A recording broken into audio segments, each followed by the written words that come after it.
एक समय की बात है कि एक जंगल में टुन्नू नाम का एक रईस चिड़ा रहा करता था। उसकी दो बेटियां थीं, टुनटुनी और चिंकी।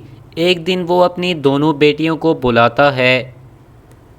मैं तुम दोनों से एक सवाल पूछना चाहता हूँ। सबसे पहले चिंकी, तुम बताओ, तुम किसके भाग्य से जीती हो? अरे पिताजी, ये भी कोई पूछने की बात है? मैं तो सिर्फ आपके भाग्य से ही जीती हूँ। ये खाना पीना और कपड़ा सब कुछ आपका तो ही दिया हुआ है। पता नहीं अगर आप ना होते तो हमारा क्या होता। जमींदार चिंकी चिड़िया का जवाब सुनकर उससे कहता है, अरे बेटी, मैं तुम्हारे जवाब से मुतमईन हो गया हूँ। मुझे तुमसे यही उम्मीद थी। फिर जमींदार अपनी छोटी बेटी टुनटुनी से पूछता है, अरे बेटा टुनटुनी, तुम बताओ, तुम किसके भाग्य से जी रही हो? अरे पिताजी, सभी तो अपने अपने भाग्य से ही जी रहे हैं। मैं भी अपने भाग्य से ही जी रही हूँ। अरे मूर्ख लड़की, ये तो क्या कह रही है? तू सब कुछ तो मेरा ही खा रही है और मेरे दिए हुए कपड़े पहन रही है। चल निकल जा मेरे घर से। 4 दिन भूखी प्यासी रहेगी तो पता चल जाएगा कि तू किसके भाग्य से जी रही है। ये सुनकर जमींदार अपनी बेटी टुनटुनी को अपने घर से निकाल देता है।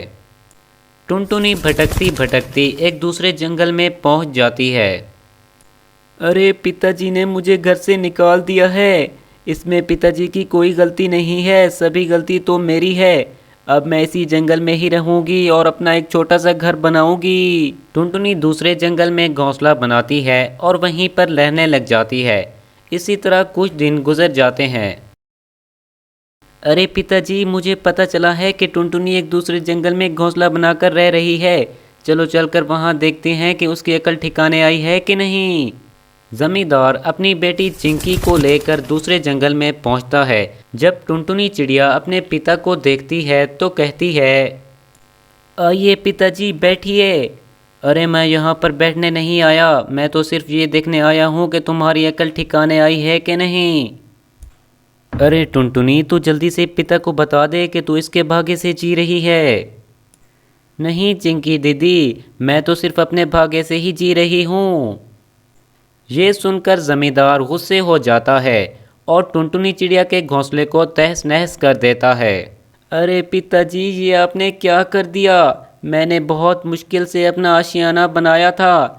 लेकिन कोई बात नहीं, मैं इसे दोबारा बना लूँगी, लेकिन आपकी बात नहीं मानूंगी।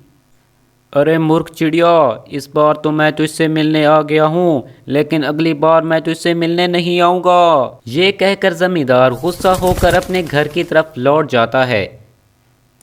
एक दिन जमींदार बहुत ज़्यादा बीमार पड़ जाता है।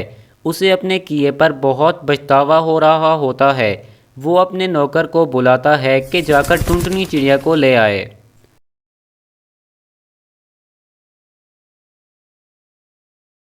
अरे टुनटुनी बेटा, मुझे माफ़ कर दो। मेरा अंत का समय अब नज़दीक आ गया है। मुझे समझ आ गई है कि हर कोई अपने अपने भाषा से ही जीता है। अरे पिताजी, मैं तो आपसे कभी नाराज़ हुई ही नहीं थी। मैं तो आपसे बहुत प्यार करती हूँ। अरे बेटा, मैं चाहता हूँ कि आज के बाद तू इसी घर में रहे। टुनटुनी अपने पिता की बात मान लेती है और अपने घर में खुशी खुशी रहने लग जाती है।